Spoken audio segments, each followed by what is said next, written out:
Hello दोस्तों, स्वागत है आप सबका मेरे यूट्यूब चैनल भदौरिया जिस क्लासेस में।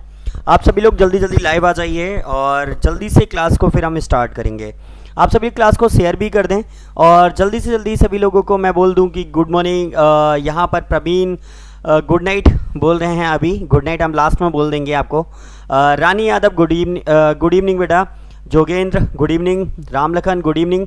चलिए एल के भारद्वाज, चलो हम क्लास को स्टार्ट करेंगे जल्दी जल्दी। उससे पहले आपको क्या करना है, क्लास को प्लीज़ शेयर कर देना है। तो जल्दी से क्लास को शेयर भी कर दें आप सभी लोग। तो क्लास को शेयर करेंगे, उसके बाद हम सीधे सीधे अपने अपने क्वेश्चंस स्टार्ट कर देंगे। आपकी स्क्रीन पर मैं क्वेश्चन डालने वाला हूँ, क्लास को स्टार्ट करेंगे। 9 बज चुके हैं। आप सभी लोग क्लास को एक बार शेयर कर दें सभी दोस्तों को, जिससे क्या हो सभी दोस्त आपके जल्दी से जल्दी क्या हो जाएंगे, लाइव आ जाएंगे। तो सभी लोग, सालू पूर्वंशी राधे राधे बेटा। चलिए सतीश राधे राधे। तो सभी लोग जल्दी से लाइव आ जाइए। आज का जो जीके स्पेशल जो टेस्ट होगा वो सभी आपके लिए इंपॉर्टेंट बनने वाला है। मुबारक गुड इवनिंग। चलिए राहुल सिकरबा जय हिंद आपको। किशन झा नमस्ते जी। और सभी लोग जल्दी से जल्दी लाइव आ जाइए। इसका थोड़ा सा स्क्रीन को लेआउट करो, पूरा गड़बड़ है, बंद हो जाता है बार बार पे। चलो अभी मैं स्टार्ट कर रहा हूं जल्दी से। आपका पहला क्वेश्चन आपकी स्क्रीन पर है, इसे आप देखेंगे। और पहला क्वेश्चन आपकी स्क्रीन पर मैं डाल रहा हूं। तो भारत में किस शिलाश्रय से सर्वाधिक चित्र प्राप्त हुए थे? जल्दी जल्दी बताएंगे। लेखैया, भीमबेटका, घघरिया या आदमगढ़? तो भारत में किस शिलाश्रय से सर्वाधिक चित्र प्राप्त हुए हैं? जल्दी जल्दी कमेंट्स करेंगे आप लोग, जल्दी जल्दी बताइए। यानी पत्थरों के शिलालेख हमें प्राप्त हुए हैं, वो आपको कमेंट्स करना है जल्दी से जल्दी। चलिए बहुत बढ़िया, ठीक है। चलो तो यहां पर जो आंसर्स बनेगा आपका वो ऑप्शन बी बनेगा, बिल्कुल करेक्ट है आप सभी लोग। और आगे बढ़ेंगे फिर। चलिए बहुत बढ़िया सभी को, आगे बढ़ते हैं। इसके बाद नेक्स्ट क्वेश्चन आपकी स्क्रीन पर। भारत के निम्नलिखित किस राज्य की सीमा नेपाल से मिलती है? तो आपको बताना है भारत के किस राज्य की सीमा नेपाल से मिलती है। यहां पर भारत की किस राज्य की सीमा नेपाल से मिलती है? जल्दी जल्दी बताएंगे। अरुणाचल प्रदेश, सिक्किम, मणिपुर, पंजाब? तो जल्दी जल्दी कमेंट्स करके बता देंगे मुझे, जल्दी से कमेंट्स करिए। थोड़ी सी कुछ परेशानियां हैं, बस उनको दूर करता हूं। आपके कमेंट्स मुझे शो नहीं हो रहे हैं, बस क्लियर करता हूं मैं जल्दी जल्दी। हाँ चलिए बहुत बढ़िया, सभी लोगों के कमेंट्स आ गए हैं। तो देखिए मैं बता दूं कि भारत के निम्नलिखित में से किस राज्य की सीमा नेपाल से मिलती है। क्वेश्चन पूछा गया था आपसे, तो आपको बताना है अरुणाचल प्रदेश, मणिपुर, पंजाब। तो आपके लिए आंसर जो बनेगा बिल्कुल करेक्ट होगा, ऑप्शन बी सिक्किम, बिल्कुल करेक्ट आंसर होगा आपका। सिक्किम की सीमा नेपाल से मिलती है। आप सभी ने बिल्कुल करेक्ट आंसर दिया है, बहुत बढ़िया आप सभी का। आगे बढ़े नेक्स्ट। जून से सितंबर के बीच भारत में कौन सी ऋतु चलती है? बताइए, जून से सितंबर के बीच भारत में कौन सी ऋतु रहती है? शरद ऋतु, शीत ऋतु, वर्षा ऋतु या ग्रीष्म ऋतु? बताएंगे जून से सितंबर के बीच भारत में कौन सी ऋतु रहती है? कमेंट्स करें जल्दी जल्दी। हाँ, और मोना की बात मान लें, प्लीज लाइक शेयर और सब्सक्राइब जरूर करते रहें चैनल को। जल्दी जल्दी कमेंट्स करेंगे। जून से सितंबर के बीच में कौन सी ऋतु रहती है? आप सभी लोग लॉजिक भी लगा सकते हो कि ग्रीष्म ऋतु रहती है, बिल्कुल करेक्ट आंसर होगा। तो देखिए आपको जून से सितंबर तक की हम बात कर रहे थे, तो अगर इसमें थोड़ा सा और स्पेशल आप देखें तो कैसे होगा अगर हम लॉजिकली क्लियर करें? जल्दी जल्दी बताइए आप। शरद, शीत, वर्षा और ग्रीष्म, कमेंट्स करेंगे जल्दी से जल्दी। देखिए अगर हम बात करें तो आपको कुछ चीजें याद रखनी है कि यहां पर जो हम विशेष प्रकार की ऋतु की बात करेंगे वो आपकी वर्षा रहेगी। कौन सी रहेगी? वर्षा ऋतु। ग्रीष्म को नहीं कर सकते। देखिए मोस्टली मार्च, अप्रैल और मई, जून, मार्च, अप्रैल, मई, जून जो ये महीने होते हैं वो ग्रीष्म के स्पेशल होते हैं। जून से सितंबर जो होती है मोस्टली वर्षा ऋतु होती है। तो यहां सबसे अच्छा आंसर होगा ऑप्शन सी। क्लियर? चलिए आगे बढ़ते हैं। इसके बाद भारत का सबसे प्राचीन भूखंड कौन सा होगा? बताइए भारत का सबसे प्राचीन भूखंड कौन सा है? तटीय भाग, उत्तर का पर्वतीय भाग, प्रायद्वीपीय पठार या गंगा का मैदान? कमेंट्स करेंगे जल्दी से। भारत का सबसे प्राचीन भूखंड कौन सा होगा? आंसर्स लगाइए जल्दी से जल्दी। ग्रीष्म ऋतु का मतलब होता है जिसमें गर्मी होती है, समझ रहे हैं? चलिए जल्दी जल्दी बताएंगे। भारत का सबसे प्राचीन भूखंड है, बहुत बढ़िया। देखिए ऑप्शन सी बिल्कुल करेक्ट होगा, आप सभी लोग बिल्कुल करेक्ट है, प्रायद्वीपीय पठार। देखिए आप लोग समझ सकते हो भारत का सबसे जो प्राचीन भूभाग है वो कौन सा होगा हमारा यहां पर? तो ये प्रायद्वीपीय पठार सबसे प्राचीन होगा, इसे याद रखेंगे। ऑप्शन सी बिल्कुल करेक्ट होगा यहां पर, ठीक है। चलिए आगे बढ़ते हैं। इसके बाद नेक्स्ट क्वेश्चन आपकी स्क्रीन पर। निम्नलिखित में से कौन सी चोटी भारत में स्थित नहीं है? बताएंगे आप लोग। K2, कंचनजंगा, माउंट एवरेस्ट या नंदा देवी? तो जल्दी से कमेंट्स करके बताएंगे कौन सी चोटी भारत में स्थित नहीं है। जल्दी से कमेंट्स करेंगे। और देखिए अपने सभी दोस्तों को जल्दी से एक बार शेयर कर दें, जिससे ज्यादा से ज्यादा दोस्त आपके टाइम से आ पाए क्लास लेने, ठीक है। चलिए जल्दी से करिए। तो आंसर्स दीजिए जल्दी से जल्दी। बहुत बढ़िया, देखिए सभी लोग ऑप्शन सी दे रहे हैं कि कौन सी चोटी भारत में स्थित नहीं है। तो आप सभी लोग जानते हैं कि यहाँ पर माउंट एवरेस्ट जो है वो भारत में स्थित नहीं है, वो कहाँ स्थित है, नेपाल में। तो माउंट एवरेस्ट कहाँ स्थित है, नेपाल में स्थित है, ये आपको याद रखना है, इंपॉर्टेंट बनेगा आपके लिए। नेक्स्ट क्वेश्चन आपकी स्क्रीन पर, इनमें से कौन केरल को तमिलनाडु से मिलाता है, यानी आपको बताना है कौन सा दर्रा केरल और तमिलनाडु को जोड़ता है। थालघाट दर्रा, सिपकीला दर्रा, पालघाट दर्रा या भोरघाट दर्रा। कमेंट्स करेंगे जल्दी से जल्दी और आंसर्स देंगे आप जल्दी से। कौन सा केरल और तमिलनाडु को बनाता है, तो कौन सा दर्रा इन दोनों को मिलाता है, जल्दी से कमेंट्स करेंगे आप सभी लोग।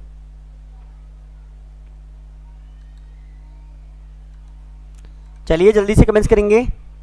Very good Mona. देखिए इसका आंसर जो बनेगा ऑप्शन सी बिल्कुल करेक्ट होगा, पालघाट दर्रा।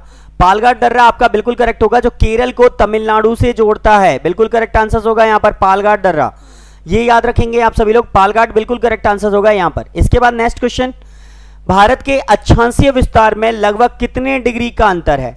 भारत के अक्षांशीय विस्तार में लगभग कितने डिग्री का अंतर है, बताएंगे आप। 20 डिग्री का, 30 डिग्री का, 35 डिग्री का या 40 डिग्री का। जल्दी जल्दी कमेंट्स करेंगे। भारत के अक्षांशीय विस्तार में लगभग कितने डिग्री का अंतर है, कमेंट्स करें जल्दी से, जल्दी जल्दी कमेंट्स करेंगे। लगभग में बताना है। आप लोग जानते हैं 8 डिग्री 4 मिनट से 38 डिग्री 6 मिनट के बीच में होता है, तो 8 और 38 के बीच में या 37 के बीच में कितने का अंतर है लगभग में, तो जल्दी से क्लियर करेंगे। देखिए आप लोगों को मैं बता दूं, ये 30 मिनट का अंतर होगा। कितने मिनट का अंतर होगा, 30 डिग्री का अंतर होगा। देखिए भारत का नीचे वाला जो विस्तार है वो 8 डिग्री 4 मिनट से स्टार्ट हो जाता है, ये आपको याद रखना है, और ऊपर जो होता है वो 37 डिग्री 6 मिनट होता है। ऊपर अक्षांशीय विस्तार कितना होगा, 37 डिग्री 6 मिनट। तो आपको ऐसे ही करके याद रखना है कि तो इन दोनों के बीच का डिफरेंस निकालेंगे तो लगभग में कितना आएगा, अंतर करिए, लगभग में 30 या 29 आपको समझ में आ रहा है, तो आंसर क्या होगा, 30 होगा, बिल्कुल करेक्ट आंसर। चलिए इसके बाद में नेक्स्ट पढ़ें, भारत के देशांतरी विस्तार में लगभग कितने डिग्री का अंतर है, तो बताइए। देखो अगर आपको याद है तो जल्दी से क्लियर करेंगे। 68 डिग्री 7 मिनट से 92 डिग्री 25 मिनट, तो जो भी है जल्दी जल्दी क्लियर करेंगे आप। देखते हैं कितने लोग करेक्ट कर पाएंगे इसको। भारत के देशांतरी विस्तार में कितने डिग्री का अंतर है, कमेंट्स करिए। 20 का, 30 का, 40 का, 50 का। ये वो क्वेश्चन है जो आपके पेपर में कभी आते हैं और आपको पता होते हुए आपसे गलत हो जाता है, तो यहां पर सही कर लीजिए, कभी कोई दिक्कत नहीं आएगी। क्या होता है, सबको मालूम होता है ये क्वेश्चंस, लेकिन फिर भी क्या होता है एग्जाम में जब सामने आते हैं तो हम सोचते हैं कि पता नहीं क्या पूछ रहा है, कुछ नहीं पूछ रहा है, बस वही पूछ रहा है, आपको घटाना है यहां पर। तो जल्दी से कमेंट्स करेंगे। देखिए यहां पर भी जो आंसर बनेगा वो आपका ऑप्शन बी बनेगा। लगभग 30 डिग्री का अंतर रहता है, इनके बीच में भी कितने डिग्री का अंतर रहता है, 30 डिग्री का अंतर। तो दोनों के बीच में 30 डिग्री का अंतर रहता है, ये आपको याद रखना है ना, तो यहां पर ध्यान रखेंगे। इसके बाद आगे बढ़ेंगे। नेक्स्ट, भारतीय रंगमंच में यवनिका पर्दा का आरंभ किसने किया था, बताएंगे जल्दी से। भारतीय रंगमंच में यवनिका पर्दा का आरंभ किसने किया था, जैसे कहते हैं ना रंगमंच के बाद पर्दा गिरता है और पर्दा पूरा स्लैश होते हुए चला जाता है सामने और कहते हैं नाटक समाप्त हुआ। तो बताइए सबसे पहले ये जो पर्दा गिरने की जो प्रथा थी वो किसने प्रारंभ की, पार्थियों ने, शकों ने, यूनानियों ने या कुषाणों ने। कमेंट्स करेंगे जल्दी जल्दी, आपका आंसर देखते हैं आप में से कितने लोग इसको करेक्ट आंसर करेंगे। देखिए अभी कुछ टफ क्वेश्चंस हैं, बीच में कुछ नॉर्मल क्वेश्चंस भी आएंगे, तो आप पेशेंस रखिए और बहुत बढ़िया तरीके से क्वेश्चन दीजिए, क्योंकि आपको ये बहुत ज्यादा इंपॉर्टेंट बनने वाले हैं ये क्वेश्चंस। तो जल्दी जल्दी कमेंट्स करेंगे। भारतीय रंगमंच में यवनिका पर्दा का आरंभ किसने किया था, कमेंट्स करें। देखिए इसका जो आंसर होगा ऑप्शन सी बिल्कुल करेक्ट होगा, यूनानियों ने। बिल्कुल करेक्ट आंसर है यूनानी, ध्यान रखेंगे, ये बहुत ज्यादा इंपॉर्टेंट बनेगा आपके लिए। इसके बाद में नेक्स्ट क्वेश्चन आपकी स्क्रीन पर, भारत में स्वर्ण मुद्राएं किसने चलाई थी, जल्दी से कमेंट्स करेंगे। भारत में स्वर्ण मुद्राएं किसने चलाई थी, शकों ने, कुषाण ने, यूनानियों ने या पार्थियन ने। तो कमेंट्स करें जल्दी से, आपका आंसर आ जाना चाहिए। चलिए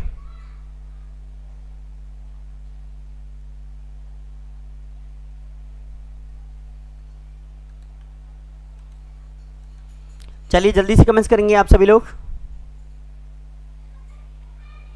देखिए इसका आंसर जो बनेगा ऑप्शन सी बिल्कुल करेक्ट होगा, यूनानियों ने। भारत, अगर हम बात करें सबसे ज्यादा स्वर्ण मुद्राएं चलाने वाले कौन थे, यूनानी थे। सबसे पहले अगर यहां पर कुछ क्वेश्चंस बनते हैं, आपको इन सब चीजों को थोड़ा सा समझना है।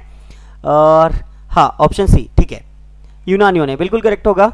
तो भारत में स्वर्ण मुद्राएं किसने चलाई थी सबसे पहले, ये नहीं कह रहे सर्वाधिक किसने चलाई थी, स्वर्ण मुद्राएं सबसे पहले किसने चलाई थी, यूनानियों ने।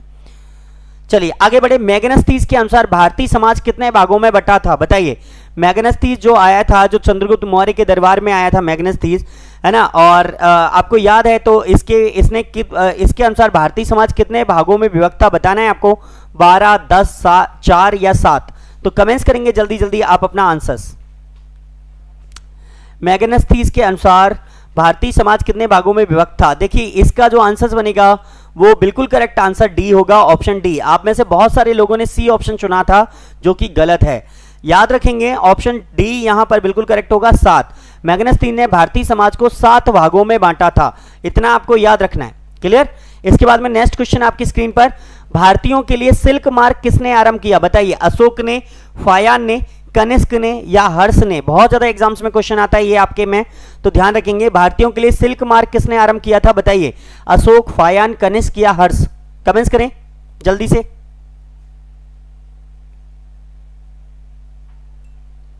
भारतीयों के लिए सिल्क मार्ग किसने आरंभ किया था, जल्दी से कमेंट्स करेंगे आप लोग। देखिए यहां पर बिल्कुल करेक्ट आंसर होगा ऑप्शन सी, बहुत बढ़िया, आप सभी का बिल्कुल करेक्ट है। तो यहां पर कनिष्क आंसर जो होगा वो बिल्कुल करेक्ट होगा, और सबसे पहले इसका आंसर दिया था आरती राजौरिया ने, तो बिल्कुल करेक्ट है आंसर आपका आरती। आगे बढ़ते हैं। इसके बाद नेक्स्ट क्वेश्चन, भारत में 10 फरवरी को किस रूप में मान्यता प्राप्त हुई है। भारत में 10 फरवरी को किस रूप में मान्यता प्राप्त करी गई है, या 10 फरवरी को हम क्या मनाते हैं, ऐसे आपको बताना है। राष्ट्रीय कैंसर दिवस, राष्ट्रीय क्षय रोग दिवस, राष्ट्रीय स्वच्छ दिवस, या इनमें से कोई नहीं। तो जल्दी जल्दी कमेंट्स करेंगे। 10 फरवरी को हम क्या मनाते हैं, जल्दी से आंसर देंगे आप सभी लोग, जल्दी से कमेंट्स करेंगे। किशन झा बिल्कुल करेक्ट है बेटा। आप देखिए 13 का ऑप्शन जो होगा वो बिल्कुल करेक्ट होगा, सी ऑप्शन, राष्ट्रीय स्वच्छ दिवस। राष्ट्रीय स्वच्छ दिवस हम कब मनाते हैं, 10 फरवरी को मनाते हैं, बिल्कुल करेक्ट आंसर होगा आपका। राष्ट्रीय स्वच्छ दिवस हम 10 फरवरी को मनाते हैं, याद रखना है आपको। आगे बढ़ते हैं। इसके बाद next question, Indian standard time और ग्रीनविच मीन टाइम में कितने समय का अंतर होता है, बताइए। 5 घंटे 10 मिनट का, 5 घंटे 30 मिनट का, 5 घंटे 40 मिनट का, या 5 घंटे 20 मिनट का। आंसर देंगे जल्दी से जल्दी आप सभी लोग, जल्दी से अपना आंसर दे देंगे। इंडियन स्टैंडर्ड टाइम और ग्रीनविच मीन टाइम में कितने समय का अंतर होता है, कमेंट्स करेंगे जल्दी से, जल्दी से कमेंट्स करेंगे।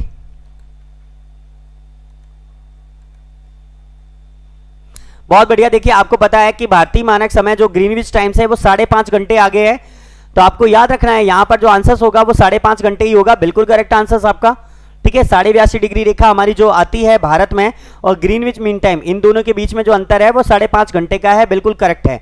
गिरधारी जय हिंद बेटा। चलिए आगे बढ़ते हैं। इसके बाद नेक्स्ट क्वेश्चन के लिए, भारत के किस राज्य में विश्व का सबसे बड़ा थोरियम का भंडार है, बताएंगे। आंध्र प्रदेश में, असम में, कर्नाटक में या तमिलनाडु में। तो भारत में विश्व का सबसे बड़ा थोरियम का भंडार कहां है, क्लियर करिए, जल्दी से अपना आंसर देंगे, जल्दी से बताएंगे। भारत विश्व का सबसे बड़ा थोरियम भंडार भारत में कहां पर है। गिरधारी सही नहीं है आप अभी, बिल्कुल क्लियर आंसर आना चाहिए सबका। चलिए जल्दी जल्दी अपने आंसर देंगे, देखते हैं कितने लोग बिल्कुल करेक्ट आंसर दे रहे हैं।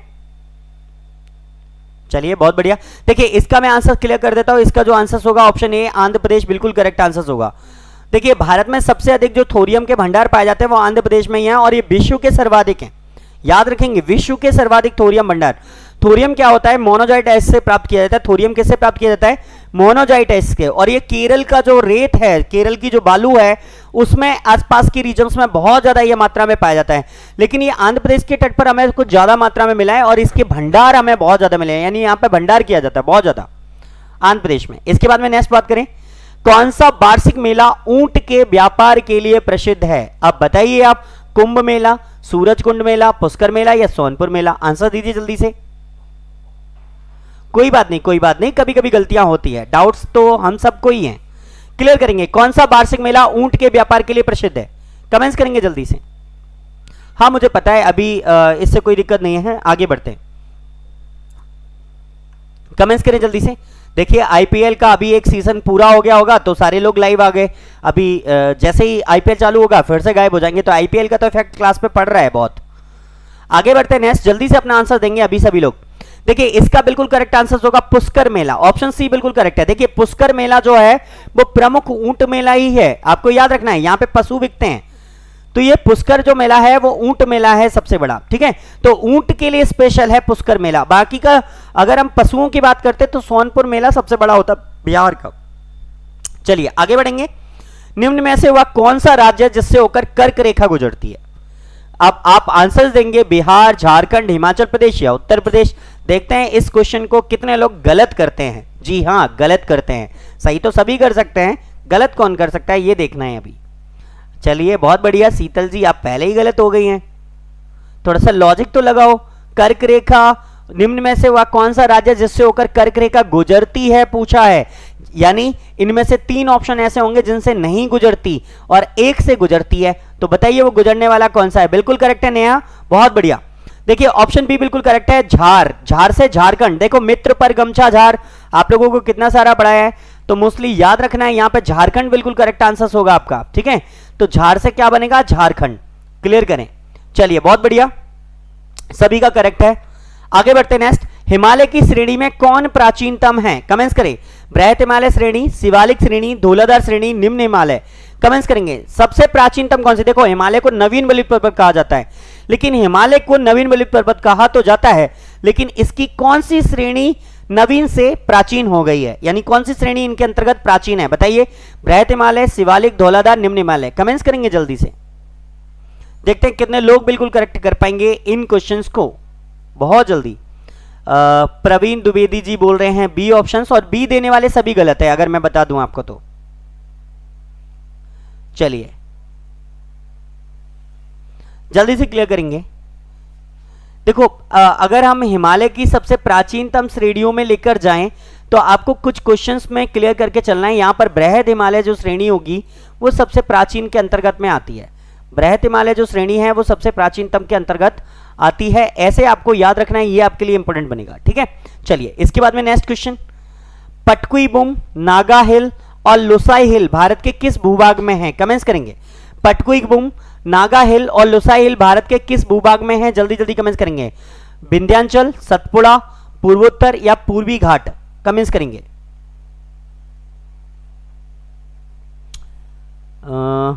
जल्दी जल्दी कमेंट्स करें। देखिए बहुत से लोग ए ऑप्शन दे रहे हैं। विंध्याचल का पठार तो मध्य प्रदेश, गुजरात, छत्तीसगढ़ और बिहार तक फैला हुआ है, तो इसको तो हम नहीं करेंगे, लेकिन हम पूर्वोत्तर की बात करेंगे। यहां पर आंसर होगा ऑप्शन सी बिल्कुल करेक्ट। ऑप्शन सी बिल्कुल करेक्ट होगा। देखिए पटकुईबुम, नागा हिल्स नागालैंड में है, और लोसाई हिल्स, ये तीनों ही वहां पर आपको मिल जाएंगी। पटकुईबुम, नागा, लोसाई, ये पूरे तीनों पूर्वोत्तर भारत में यानी 7 सिस्टर्स में फैली हुई हैं। तो यहां पर जो आंसर होगा वो ऑप्शन सी बिल्कुल करेक्ट होगा, याद रखिए आप सभी लोग। ठीक है, चलिए इसके बाद में नेक्स्ट क्वेश्चन बढ़ते हैं। भारत में मुगल वंश का संस्थापक कौन था? बताइए। बहुत सिंपल से क्वेश्चन अब स्टार्ट हो जाएंगे आपके। अभी तक जितने भी टफ क्वेश्चन थे वो निकल चुके हैं। आप देखते हैं कितने लोग कितने अच्छी तरीके से इस टेस्ट को कैरी करेंगे। भारत में मुगल वंश का संस्थापक कौन था? बताइए। बाबर, औरंगजेब, अकबर या हुमायूं? कमेंट्स करें। हाँ गिरधारी की बात मान लीजिए। आप सभी लोगों ने अगर चैनल को लाइक नहीं किया तो प्लीज लाइक करिए, जल्दी से जल्दी लाइक जरूर करते रहें। चलिए बताइए भारत में मुगल वंश का संस्थापक कौन था? बाबर, औरंगजेब, अकबर या हुमायूं? कमेंट्स करें। देखिए ये क्वेश्चन तो सबका ही सही होता है मोस्टली। यहां पर आपको पता ही है बाबर ने की थी। मुगल वंश का जो संस्थापक था वो कौन था? बाबर था। आपको याद है, बिल्कुल करेक्ट आंसर होगा। इसके बाद में नेक्स्ट बढ़ते हैं। खानवा और घाघरा का युद्ध किस मुगल शासक ने लड़ा था? बताइए। खानवा और घाघरा का युद्ध किस मुगल शासक ने लड़ा था? अकबर ने, औरंगजेब ने, हुमायूं ने या बाबर ने? देखते हैं कितने लोग करेक्ट आंसर देंगे इसका, जल्दी जल्दी कमेंट्स करेंगे। खानवा और घाघरा का युद्ध किस मुगल शासक ने किया था? बताइए। अकबर, औरंगजेब, हुमायूं या बाबर? बहुत बढ़िया रानी, बिल्कुल करेक्ट आंसर है बाबर। देखिए आपको पता है बाबर ने पहले खाना खाया, फिर पानी पिया, फिर घर गया और फिर मर गया। ऐसे करके उसकी एक ट्रिक है।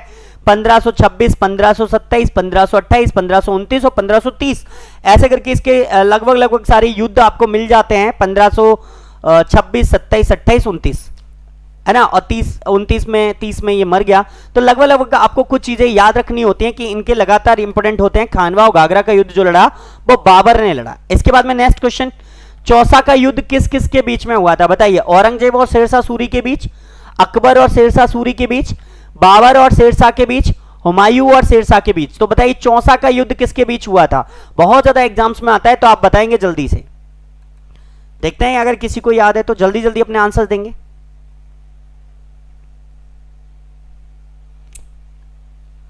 और इसके बाद शेरशाह सूरी ने सूरी वंश की नींव डाली थी बीच में?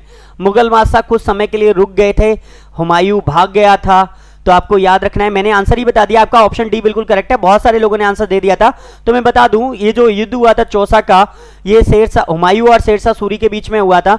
ये आपको याद रखना है। इसमें हुमायूं अपनी जान बचाकर शेरशाह सूरी से भागा था। तो बहुत सारी चीजें आपके लिए इंपॉर्टेंट बनेंगी, तो ये ऑप्शन डी बिल्कुल करेक्ट होगा। ठीक है, आगे बढ़ते हैं। इसके बाद नेक्स्ट, सुलह कुल की नीति किसने अपनाई थी? बताइए, सुलह कुल की नीति किसने अपनाई थी? बाबर ने, हुमायूं ने, शाहजहां ने या अकबर ने? तो सुलह कुल की नीति किसने अपनाई? बाबर, हुमायूं, शाहजहां, अकबर? जल्दी जल्दी कमेंट्स करेंगे। सुलह कुल की नीति अपनाने वाला शासक कौन था? जल्दी से कमेंट्स करें। बाबर, हुमायूं, शाहजहां, अकबर? चलिए जल्दी जल्दी कमेंट्स करेंगे।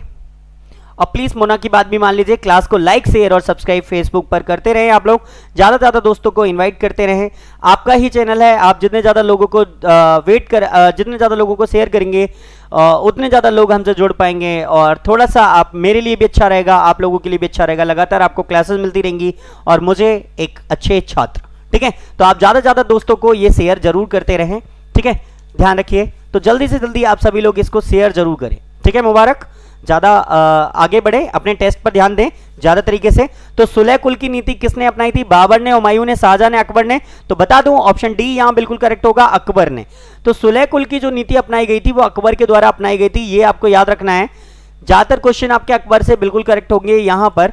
तो सुलह कुल की नीति किसने अपनाई? अकबर ने अपनाई, बिल्कुल करेक्ट है। आगे बढ़ते हैं नेक्स्ट, इतिहासकारों ने राष्ट्रीय सम्राट का दर्जा किसे दिया था? बताइए, इतिहासकारों ने राष्ट्रीय सम्राट का दर्जा किसे दिया था? बाबर को, अकबर को, शाहजहां को या हुमायूं को? कमेंट्स करेंगे आप लोग जल्दी जल्दी। इतिहासकारों ने राष्ट्रीय सम्राट का दर्जा किसे दिया था? जल्दी से कमेंट्स करेंगे। वेरी गुड शिवराम सिंह जी, आज लेट हो आप, रेगुलर टाइम से आया करो। आपको पता है 9 बजे क्लास स्टार्ट हो जाती है, फिर भी आप दिक्कत देते हैं, तो कोशिश करिए कि हम टाइम से आए। चलिए, ऑप्शन बी बिल्कुल करेक्ट होगा यहां पर, अकबर बिल्कुल करेक्ट है। इतिहासकारों ने राष्ट्रीय सम्राट का जो दर्जा दिया गया था वो अकबर को दिया था। आगे बढ़ते हैं। इसके बाद, भारत के किस भूभाग में बंबू नृत्य प्रसिद्ध है? बंबू नृत्य कहां का प्रमुख नृत्य है, यह आपको बताना है। मेघालय, मिजोरम, नागालैंड या मणिपुर? कमेंट्स करेंगे जल्दी से। भारत के किस भाग में बंबू नृत्य प्रसिद्ध है? जल्दी से कमेंट्स करेंगे।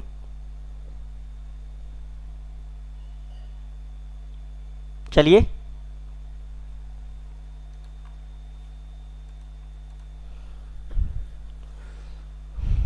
कमेंट्स करेंगे जल्दी से। देखिए, अभी कुछ समय पहले ही डीआईडी में बहुत ज्यादा अभी डांस इंडिया कोई चल रहा है प्रोग्राम, इंडिया गॉट टैलेंट शायद ऐसे ही कोई डांस है, और आपको पता है उसमें डांस इंडिया डांस ही टाइप का कुछ चल रहा है। उसमें बंबू डांस अभी करा गया था मलाइका अरोरा खान और कुछ लोगों के द्वारा। तो जो कंटेस्टेंट्स हैं, तो आपने देखा होगा गौर से। तो ये कहाँ का प्रसिद्ध नृत्य है, यही आपसे पूछा गया है, तो लगातार आपको क्लियर करना। हाँ, इंडिया गॉट टैलेंट ही है शायद, तो जो भी है तो वो आपको याद रखना है। तो इसमें आपका जो आंसर बनेगा वो बनेगा मेघालय।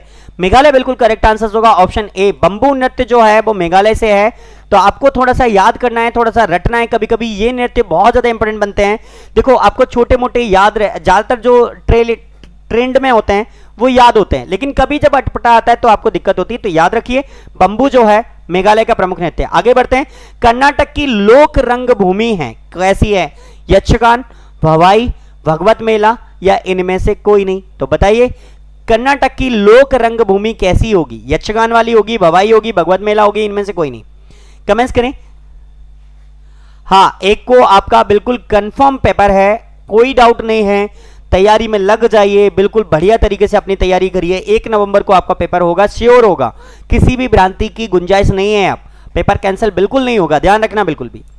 चलिए, यहां पर बिल्कुल करेक्ट आंसर्स आप सबने दे दिए हैं, तब तक मैं बात करता रहा।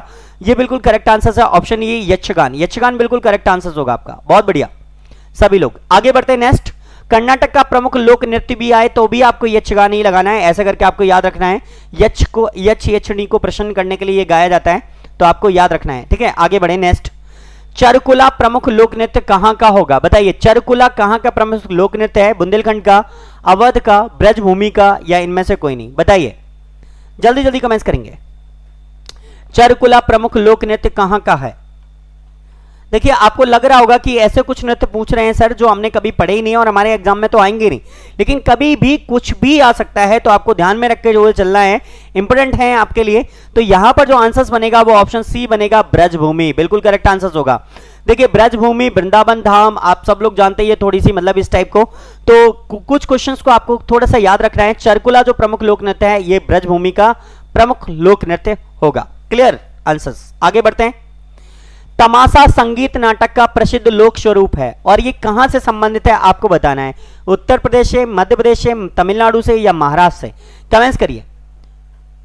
देखते हैं इस क्वेश्चन का आंसर कितने लोग बिल्कुल करेक्ट देते हैं। देखिए बिल्कुल सीधे सीधे नहीं पूछ रहा हूं, सारे घुमा घुमा के क्वेश्चन पूछ रहा हूं, एग्जाम में इसी टाइप से आएंगे। मैं पूछ सकता था तमाशा कहां का प्रसिद्ध नृत्य है, लेकिन मैंने पूछा है तमाशा संगीत नाटक का प्रसिद्ध लोक स्वरूप है, यह संबंधित है। अब आपको पता है तो जल्दी से आंसर दीजिए। बहुत बढ़िया शिवराज सिंह जी। देखिए लगातार आप ऐसे ही आंसर देते रहे हैं, लगातार कुछ ऑप्शन जल्दबाजी में आपने गलत भी दे दिया था पहले। चलिए यहां पर महाराष्ट्र बिल्कुल करेक्ट आंसर होगा, तो ये भी आपको समझना है। तमाशा जो प्रमुख लोक नृत्य है वो महाराष्ट्र का ही है, ये आपको समझना है। कई बार पूछ चुका हूं इससे पहले सीधे सीधे, आज थोड़ा सा घुमाकर पूछा है, तो आपको याद रखना है ये। इसके बाद नेक्स्ट क्वेश्चन, वर्तमान समय में हिंदुस्तानी संगीत की सर्वाधिक लोकप्रिय गायन शैली कौन सी है। इस समय हमारे हिंदुस्तान में सर्वाधिक लोकप्रिय गायन शैली कौन सी है बताइए। ख्याल गायन, ठुमरी गायन, टप्पा गायन या इनमें से कोई नहीं। तो बताइए जल्दी से जल्दी कमेंट्स करके कि अभी इस समय हमारे भारत की प्रमुख लोक संगीत की लोकप्रिय गायन शैली कौन सी है बताइए। सालू कह रही हैं ठुमरी है, शर्मा सोनू जी ने बिल्कुल करेक्ट कहा है, शिवांगी राजावत ने बिल्कुल करेक्ट कहा है, ऑप्शन ए बिल्कुल करेक्ट है, बाकी के सभी लोग गलत है अभी तक, है ना। जितने लोगों ने आंसर दिए थे ए ऑप्शन देने वाले सभी सही हैं, ख्याल गायन। देखिए अभी हम ख्याल गायन ज्यादा गाते हैं और ये हमारे भारत की अभी प्रसिद्ध लोक गायन शैली है ख्याल गायन, याद रखेंगे आप सभी लोग, ठीक है। चलिए आगे बढ़ते हैं। इसके बाद नेक्स्ट, कर्नाटक संगीत का पितामह किसे कहा जाता है बताइए।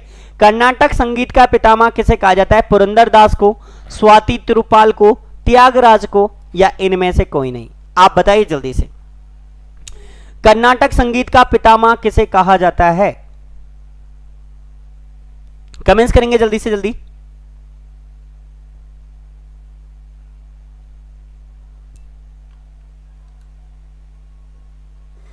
ओके वेरी गुड शिवांगी, बिल्कुल करेक्ट आंसर है। कर्नाटक संगीत का जो पितामह कहा जाता है वो पुरंदर दास को कहा जाता है, बिल्कुल करेक्ट आंसर होगा आपका। तो कर्नाटक संगीत का जो पितामह है वो पुरंदर दास को कहते हैं, बिल्कुल करेक्ट है। आगे बढ़ेंगे इसके बाद नेक्स्ट, और आप सबको ये क्वेश्चन थोड़े नोट भी करते हुए चलना है क्योंकि एग्जाम्स में बहुत ज्यादा इंपॉर्टेंट बनेंगे। आगे बढ़ते हैं नेक्स्ट, अगर आप एनटीपीसी दे रहे हो, एनडीए दे रहे हो, सीडीएस दे रहे हो, आर्मी दे रहे हो, अदर भी एग्जाम दे रहे हो, जेल पुलिस दे रहे हो, सीपीओ दे रहे हो, सबके लिए बहुत ज्यादा इंपॉर्टेंट क्वेश्चन बनेंगे। तो शास्त्रीय संगीत कहां से लिया गया है बताइए जल्दी से जल्दी। यजुर्वेद से, सामवेद से, ऋग्वेद से, अथर्ववेद से। एक ही वेद है जिसे हम संगीत का वेद कहते हैं, तो जाहिर है वहीं से लिया गया होगा। आंसर दीजिए जल्दी से, देखते हैं कितने लोग आंसर देंगे। बेटा 50 क्वेश्चन का टेस्ट है, मुबारक खान जी, याद रखिए। शास्त्रीय संगीत कहां से लिया गया है जल्दी जल्दी बताइए। यजुर्वेद, सामवेद, ऋग्वेद, अथर्ववेद, कमेंट्स करेंगे।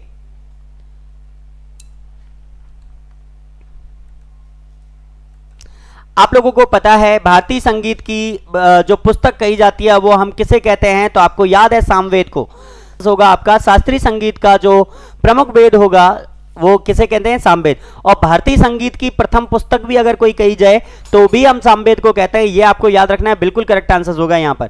आगे बढ़ते हैं, गजलों का जन्म से कहा जाता है उमर खुसरो, अमीर खुसरो, बहादुर शाह जफर, उमर खयाम। तो जल्दी जल्दी कमेंट्स करेंगे, गजलों का जनक हम किसे कहेंगे बताइए जल्दी जल्दी।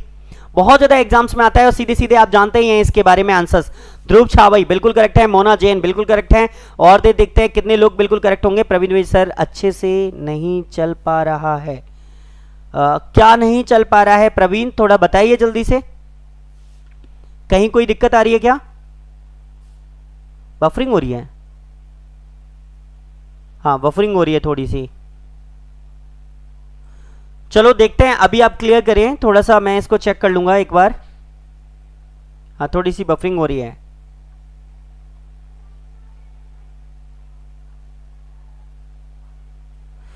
चलिए इसका क्वेश्चन का आंसर तब तक हम क्लियर करा देते हैं आप लोगों को, देख लीजिए, मैं थोड़ा सा चेक कर लूंगा इसको कि यहां पर जो है वो अमीर खुसरो को हम कहते हैं। तो गजलों का जनक हम किसे कहा जाता है, अमीर खुसरो को कहा जाता है, ठीक है। ये आपके लिए कमेंट्स करना है, ये बिल्कुल करेक्ट आंसर होगा। ठीक है, देखता हूँ, 1 मिनट वेट करेंगे आप सभी लोग। थोड़ा सा पिंकू के नाम से फ़ोन लगा के बात कर लो, आवाज़ बंद करो, इसी पकड़। चलो आगे बढ़ते हैं, फिर हम यहां से आपके लिए क्या इंपॉर्टेंट बनेगा वो सारी चीजें हम बात करें। नेक्स्ट, राग देश किस प्रहर गाया जाता है? कमेंट्स करेंगे। अभी बिल्कुल सही चल रहा होगा, कोई दिक्कत तो नहीं है ना? तो बता दें जल्दी से जल्दी, अभी कोई दिक्कत तो नहीं है?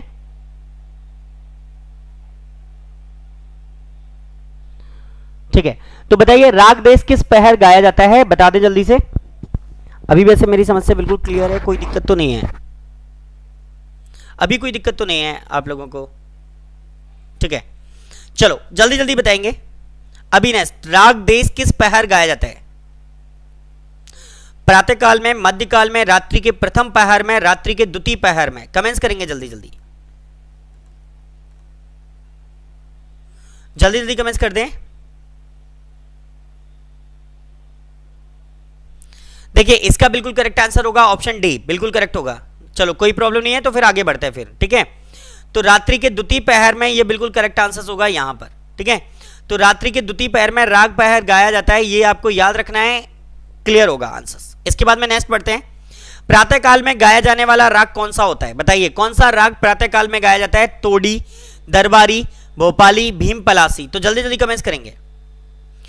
प्रातःकाल में गाया जाने वाला राग है तोड़ी, दरबारी, भोपाली, भीम पलासी? तो जल्दी जल्दी कमेंट्स करेंगे आप सभी लोग। चलिए कोई बात नहीं, फिर आगे बढ़ते हैं, आप लोग अपना आंसर देंगे। प्रातःकाल में गाया जाने वाला राग कौन सा होगा, जल्दी से कमेंट्स कर दें। ठीक है, चलिए देखिए इसका बिल्कुल करेक्ट आंसर होगा ऑप्शन बी, दरबारी। जो प्रातःकाल में गाया जाता है वो है दरबारी, ये बिल्कुल करेक्ट आंसर होगा आपका ऑप्शन बी। इसके बाद में नेक्स्ट क्वेश्चन आपकी स्क्रीन पर, कबड्डी खेल का जन्मदाता किसे कहा जाता है? बताइए कबड्डी खेल का जन्मदाता किसे कहा जाता है? कमेंट्स करें जल्दी से, कबड्डी खेल का जन्मदाता किसे कहा जाता है?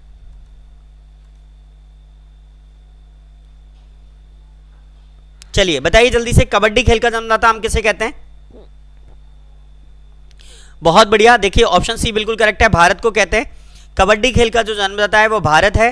इसके बाद में नेक्स्ट क्वेश्चन आपकी स्क्रीन पर, शतरंज खेल का जन्मदाता किसे कहा जाता है? बताइए शतरंज खेल का जन्मदाता भी किसे कहा जाता है? बताइए जल्दी जल्दी, भारत, जापान, चीन, इंग्लैंड? आंसर देंगे आप सभी लोग। शतरंज खेल का जन्मदाता किसे कहा जाता है? कमेंट्स करें।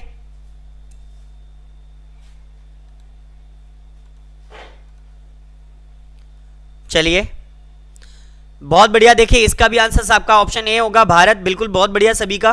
तो शतरंज खेल का जन्मदाता भी हम किसे कहते हैं? भारत को कहते हैं, बिल्कुल करेक्ट आंसर होगा। आगे बढ़े, क्रिकेट खेल का जन्मदाता किसे कहा जाता है? बताइए जापान, इंग्लैंड, चीन, इनमें से कोई नहीं?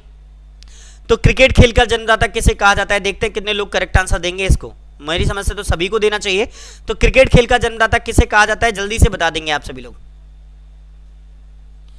क्रिकेट खेल का जन्मदाता किसे कहा जाता है? बताइए जल्दी से। देखिए बिल्कुल करेक्ट आंसर होगा ऑप्शन बी, इंग्लैंड। क्रिकेट खेल का जो जन्मदाता है वो हम किसे कहते हैं? इंग्लैंड को कहते हैं, ये बिल्कुल करेक्ट आंसर होगा ऑप्शन बी। बहुत बढ़िया, आगे बढ़ते हैं। इसके बाद नेक्स्ट, क्रिकेट के आधुनिक संस्करण सुपर मैक्स क्रिकेट की शुरुआत कहां हुई है? क्रिकेट के आधुनिक संस्करण सुपर मैक्स क्रिकेट की शुरुआत कहां हुई है? जैसे हमारे यहाँ आईपीएल होता है, वैसे ही सुपर मैक्स क्रिकेट कहां होता है? जल्दी से बताएंगे। रूस, ऑस्ट्रेलिया, न्यूजीलैंड, भारत? कमेंट्स करेंगे जल्दी जल्दी। क्रिकेट के आधुनिक संस्करण सुपर मैक्स क्रिकेट की शुरुआत कहां हुई है? कमेंट्स करेंगे। बहुत बढ़िया, ये बिल्कुल करेक्ट आंसर है ऑप्शन बी, ऑस्ट्रेलिया। बिल्कुल करेक्ट है बेटा आप सभी का। ठीक है, ऑप्शन बी ऑस्ट्रेलिया बिल्कुल करेक्ट आंसर होगा। इसके बाद में नेक्स्ट क्वेश्चन आपकी स्क्रीन पर डाल रहे हैं, वाटर पोलो के एक पक्ष में खिलाड़ियों की संख्या कितनी होती है? जल्दी से कमेंट्स करेंगे। वाटर पोलो में एक पक्ष में खिलाड़ियों की संख्या कितनी होती है? 9, 10, 8, 7? कमेंट्स करेंगे जल्दी से। वाटर पोलो में एक पक्ष में खिलाड़ियों की संख्या कितनी होती है? कमेंट्स करें। 9, 10, 8, 7? चलिए देखिए, वाटर पोलो के एक पक्ष में जो खिलाड़ियों की संख्या होती है वो कितनी होती है, आपको ये बताना था, और आंसर होगा ऑप्शन डी, 7। बिल्कुल करेक्ट। देखिए ये दो तरीके से खेल होता है। एक अगर आता है पोलो, पोलो में होती है 4 और वाटर पोलो में होती है 7। कितनी होती है? 7। तो एक पक्ष में खिलाड़ियों की संख्या 7, दूसरे पक्ष में भी 7, टोटल कितने होते हैं? 14। तो आपको तो एक पक्ष का ही याद रखना है, तो टोटल कितनी होती है? 7 होती है। बिल्कुल करेक्ट आंसर होगा ऑप्शन डी। याद रखें आप, अगर यहीं पर पोलो गेम होता, कौन सा गेम होता? पोलो, तो पोलो में कौन से होते हैं? 4 खिलाड़ी होते हैं, ऐसे आपको याद रखना है, और वाटर पोलो में 7। आगे बढ़ते हैं नेक्स्ट। निम्न में से कौन सिकंदर का समकालीन था? बताइए, निम्न में से कौन सिकंदर का समकालीन था? महापद्मनंद, अजातशत्रु, उदयन या धनानंद? तो जल्दी जल्दी बताएंगे। निम्नलिखित में से कौन सिकंदर का समकालीन था? बताइए जल्दी से। निम्न में से कौन सिकंदर का समकालीन था? कमेंट्स करें जल्दी से। देखिए, जिसको मारकर चंद्रगुप्त मौर्य गद्दी पर बैठा, तो याद रखेंगे चंद्रगुप्त मौर्य ने किसे मारा था? धनानंद को। तो याद रखेंगे घनानंद या धनानंद, जो भी आप लिख सकते हो यहां पर। तो घनानंद इसका बिल्कुल करेक्ट आंसर होगा। सिकंदर का समकालीन कौन था? घनानंद था। याद रखेंगे आप। इसके बाद में नेक्स्ट क्वेश्चन आपकी स्क्रीन पर डाल रहा हूं, वो देखिए। एकता प्रणाली पहली बार लागू की गई थी कहां? कुतुबुद्दीन ऐबक के द्वारा, इल्तुतमिश द्वारा, अकबर द्वारा या बलबन द्वारा? बहुत ज्यादा एग्जाम में पूछा जाने वाला क्वेश्चन है। एकता प्रणाली पहली बार लागू की गई किसके द्वारा? ऐबक द्वारा, इल्तुतमिश द्वारा, अकबर द्वारा या बलबन द्वारा? तो कमेंट्स करेंगे जल्दी से जल्दी, आप सभी लोग जल्दी से कमेंट्स करेंगे। बहुत बढ़िया मुबारक खान जी, बहुत बढ़िया। देखिए, इसका बिल्कुल करेक्ट आंसर होगा ऑप्शन बी, इल्तुतमिश। बिल्कुल करेक्ट आंसर होगा, ठीक है, ध्यान रखेंगे आप। ऑप्शन बी बिल्कुल करेक्ट है। एकता प्रणाली शुरू करने वाले जो व्यक्ति थे वो आपके कौन थे? इल्तुतमिश थे। आगे बढ़ते हैं इसके बाद नेक्स्ट क्वेश्चंस के लिए। वो देखिए, अशोक ने किस बौद्ध संत से प्रभावित होकर बौद्ध धर्म अपनाया? अब बताइए, किससे प्रभावित हो गया था अशोक? उपगुप्त से, विष्णुगुप्त से, वेदरथ से या ब्रह्मगुप्त से?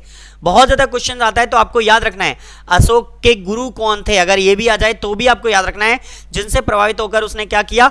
बौद्ध धर्म अपना लिया था। तो याद करें और जल्दी से आंसर्स बताएंगे। देखो, बृहदर तो नहीं होंगे, आप ऑप्शन सी दे रहे हो, ये गलत है आंसर्स। जल्दी जल्दी बताएंगे आप। देखिए, इनका जो गुरु था वो आप ये अभी रट ले, उपगुप्त थे। तो उपगुप्त बहुत ज्यादा इंपॉर्टेंट बनेगा आपके लिए कि अशोक के जो गुरु थे वो उपगुप्त थे, और इनसे ही प्रभावित होकर इसने कौन सा धर्म अपनाया?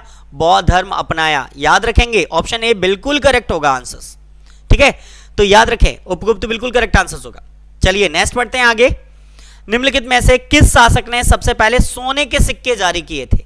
अब किस शासक ने जारी किए थे? तो बताइए, हिंद, यवन, शक, कनिष्क, हर्ष? कमेंट्स करेंगे जल्दी।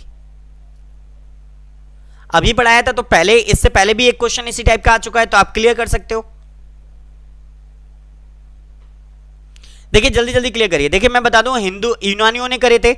हिंद एवन से मतलब हिंदू यूनानी हो जाएगा, यानी हिंदू यूनानी। जैसे आपको पता ही है, सेल्यूकस निकेटर जब आया था तो कार्नेलिया और ये, तो हम हिंद यूनानी बोलते हैं कि ये यूनानी थे। कौन थे?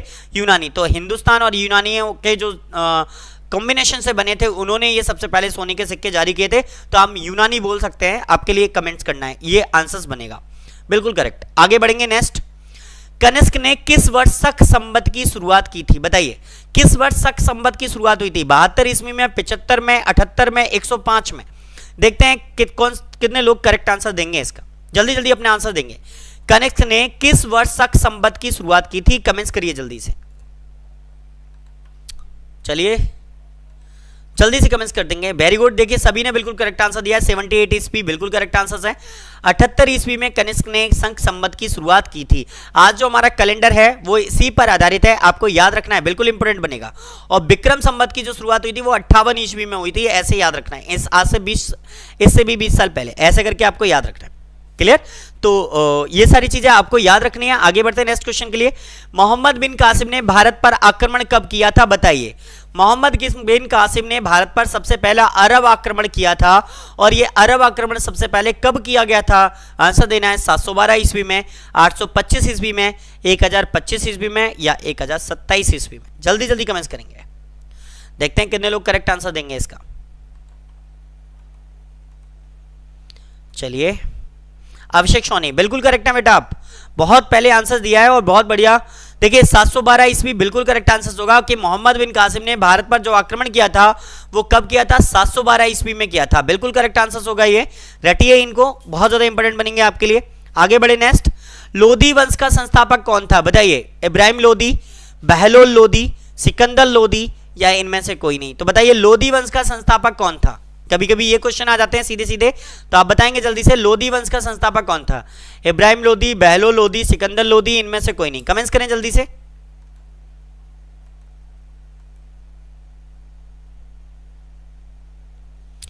चलिए बहुत बढ़िया, बहलोल लोधी बिल्कुल करेक्ट आंसर होगा ये, बहुत बढ़िया सभी का।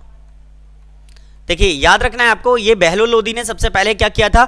लोधी वंश का संस्थापक थे। आगे बढ़े नेक्स्ट, मौर्य वंश के बाद किस शासक के वंश का उदय हुआ था? तो मौर्य वंश के बाद कौन सा वंश आया ये आपको बताना है। कर्ण वंश, शुंग वंश, शक वंश, सातवाहन वंश। कमेंट्स करें जल्दी से। मौर्य वंश के बाद कौन सा वंश आया? कर्ण, शुंग, शक या सातवाहन? कमेंट्स करें जल्दी से।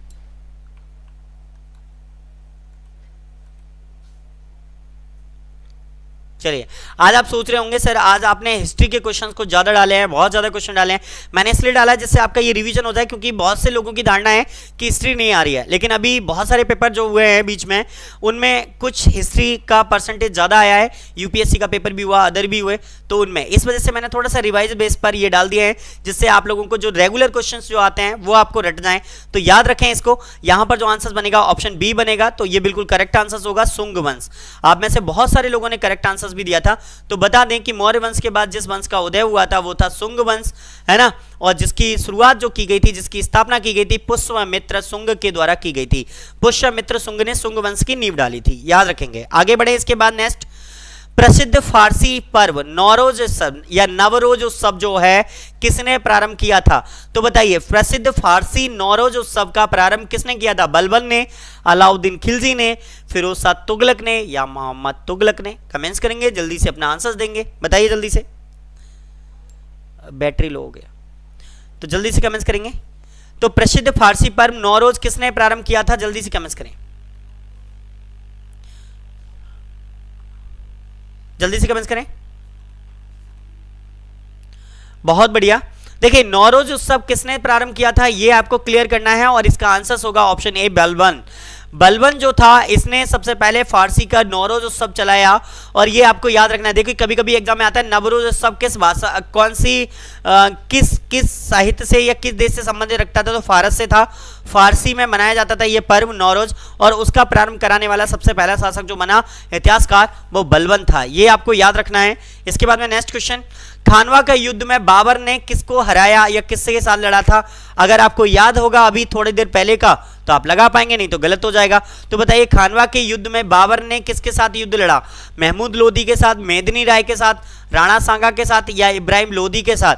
तो बताइए जल्दी जल्दी, खानवा का युद्ध बाबर ने किसके साथ लड़ा था?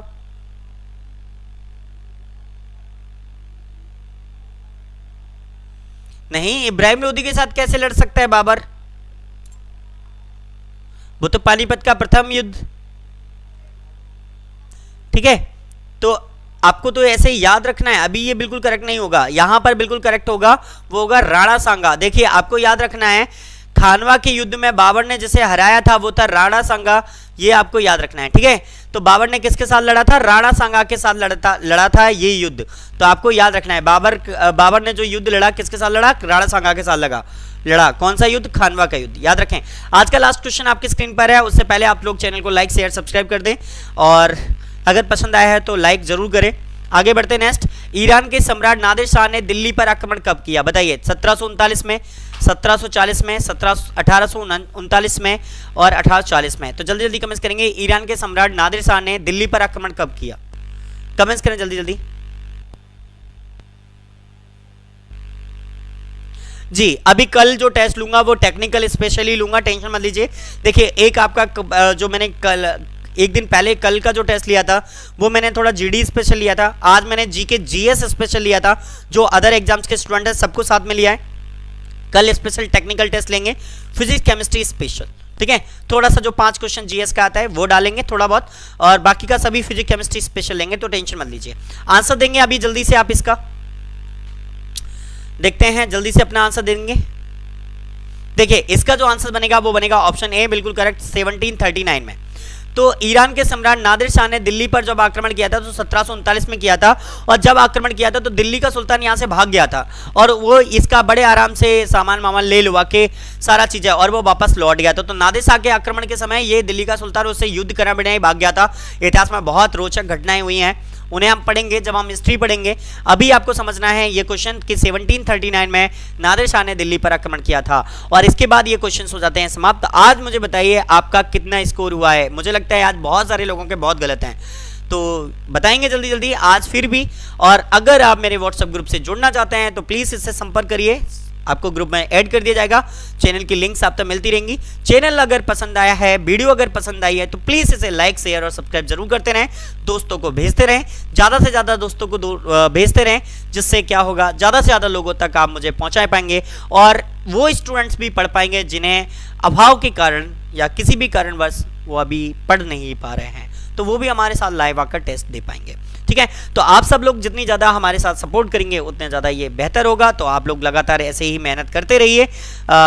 ओके, बहुत बढ़िया। 35 क्वेश्चन अभी तक हाईएस्ट है, और भी देख लेते हैं। संविधान से भी लीजिए, थोड़ा बहुत रिकॉल हो जाएगा। ओके, अगली बार हम संविधान को थोड़ा सा डाल देंगे तो क्लियर हो जाएगा। आपका सारा डाउट क्लियर करेंगे धीरे धीरे। पॉलिटी अभी बहुत दिनों से लिया भी नहीं किसी टेस्ट में, तो लगातार कल थोड़ा सा परसेंटेज उसी का क्वेश्चन का थोड़ा सा फिजिक्स केमिस्ट्री और उनको लगाकर डाल देंगे। क्लियर? ओके, सभी क्वेश्चन क्लियर कराएंगे, टेंशन मत लीजिए, बाकी की सारी चीज़ें सही है। यहाँ पर एल के भारद्वाज ने 38 लगाए हैं और शायद यही हाईएस्ट होंगे, इससे ज़्यादा अभी किसी के आए नहीं हैं और किसी ने मुझे भेजे भी नहीं है। तो चलिए, एल के भारद्वाज जी आज के टेस्ट का टॉपर आप हैं। थोड़ा टफ भी था, और आपको टेस्ट कैसा लगा ये भी थोड़ा कमेंट करके कमेंट बॉक्स में बताइए। ज़्यादा टफ है तो मैं थोड़ा सा ईजी लेने लग जाऊँगा। वैसे जितना ज़्यादा आप प्रैक्टिस कर लेंगे टफ क्वेश्चन की उतना ज़्यादा बेस्ट होगा आपके एग्जाम्स के लिए। ईजी तो सभी कराते हैं, थोड़ा सा टफ भी पढ़िए, है ना, एग्जाम इन्हीं से क्लियर होता है। तो चलिए दोस्तों, आप सबको शुभकामनाएं, लगातार ऐसे पढ़िए, मेहनत करिए, बहुत बढ़िया तरीके से मेहनत करिए। चलिए मिलेंगे कल की क्लास में, तब तक के लिए जय हिंद, जय भारत, राधे राधे आप सभी को, धन्यवाद, गुड नाइट, नमस्कार।